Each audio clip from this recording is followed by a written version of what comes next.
একটি বড় রাজনৈতিক দল সহ আরও 2-4টি দল এই বিষয়ে একটু দ্বিমত পোষণ করতেছে। তারা মনে করতেছে যে এটা হলে সরকারের নির্বাহী ক্ষমতাকে হ্রাস করা হবে। এটা আমি মনে করি ভুল ধারণা। কারণ আমরা যে গত 16 বছরে ফ্যাসিবাদের বিরুদ্ধে লড়াই আমরা দেখেছি যে বেনজির কিংবা শহীদুল হকের মতো লোকেরা পুলিশ প্রধান হয়, কিংবা একেবারেই ঠুটো জগন্নাথ মার্কা মানবাধিকার কমিশন হয়, কিংবা এই যে রাতের ভোটের কারিগররা 14 বিনা ভোটের নির্বাচন, 18 আগের রাতের নির্বাচন, কিংবা 24 ডামি নির্বাচন, যে প্রক্রিয়া ইলেকশন কমিশন গঠিত হয়, আমরা এটাকে চেঞ্জ করতে চেয়েছিলাম যে সামনের দিনগুলোতে যেন এই রকমের ব্যক্তিরা এই সমস্ত প্রতিষ্ঠানগুলোতে না আসতে পারে এবং রাষ্ট্র পরিচালনায় এই প্রতিষ্ঠানগুলো নাগরিকদের প্রত্যাশা অনুযায়ী একটা ভূমিকা রাখতে পারে।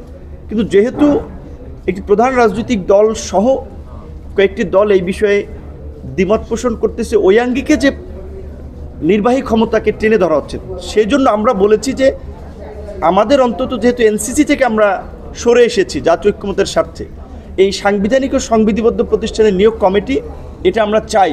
প্রয়োজন এখানে 5 থেকে 7টির পরিবর্তে নির্বাচন কমিশন, দুর্নীতি দমন কমিশন এবং পিএসসিকে অন্তত দেয়া যায়। কারণ হচ্ছে 16 বছরে আমরা আওয়ামী লীগের দলীয়করণ দেখেছি নিয়োগের ক্ষেত্রে। এখন পিএসসি যদি একটা স্বচ্ছ নিয়োগ প্রক্রিয়া না থাকে, আগামীতে তো আবার কোনো নির্দিষ্ট দলের একটা আধিপত্য সেখানে থাকতে পারে। নির্বাচন কমিশন গঠনে যদি বিরোধী সহ অন্যদের ভয়েস না থাকে, আরেকটা তো আপনার নুরুল হুদা কিংবা আপনার রকিবউদ্দিন মার্কা কমিশন, আউয়াল মার্কা কমিশন হতে পারে।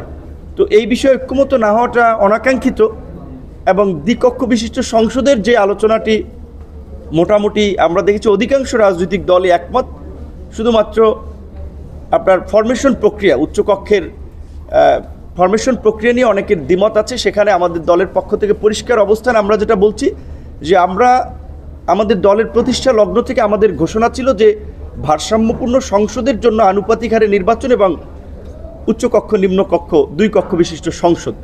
সেখানে জাতীয় ঐক্যের স্বার্থে যদি আপনার আনুপাতিক নির্বাচনে পুরো নির্বাচন প্রক্রিয়া থেকে সরে আসতে হয়, অন্তত আমরা একটা কক্ষ, উচ্চকক্ষ নিম্নকক্ষের একটা জায়গায় আমরা আনুপাতিক হারে নির্বাচন চাই। সেটি যেহেতু রাজনৈতিক দলের আলাপ আলোচনায় উচ্চকক্ষে অনেকেই মত দিচ্ছে, আমরা সেটা চাই। কিন্তু সেখানে আবার যারা মূলত উচ্চকক্ষকে আরেকটা ঠুটো জগন্নাথ মার্কা প্রতিষ্ঠানে পরিণত করার জন্য আপনার 50 ভাগ আনুপাতিক হারে 50 ভাগ বিদ্যমান সিস্টেমে আলোচনা করা হচ্ছে, কিংবা সংবিধান সংশোধনের মতো গুরুত্বপূর্ণ ইস্যুতে সিম্পল মেজরিটিতে পাশের কথা বলছে, এইটা কার্যত গত এই আমরা 50 বছরে দেখেছি যে সংবিধান যে আপনার 17 বার যে সংশোধন করা হয়েছে, বেশিরভাগ সংশোধনীগুলো আনা হয়েছে কিন্তু ব্যক্তিকে এম্পাওয়ার করার জন্য কিংবা ক্ষমতাকে এনজয় করার জন্য।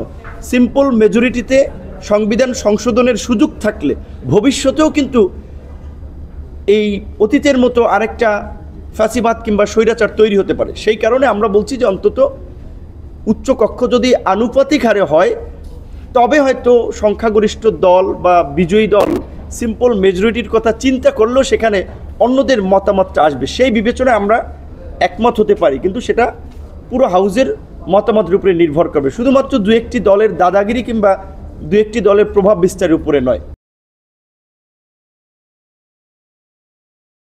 ওয়ালটন আবারও মিলিনিয়ার অফারে ওয়ালটন ফ্রিজ কিনে আপনিও হয়ে যেতে পারেন মিলিয়নিয়ার। মিলিনিয়ার ছড়াছড়ি দেশ জুড়ে, এটা শুধু ওয়ালটনই পারে।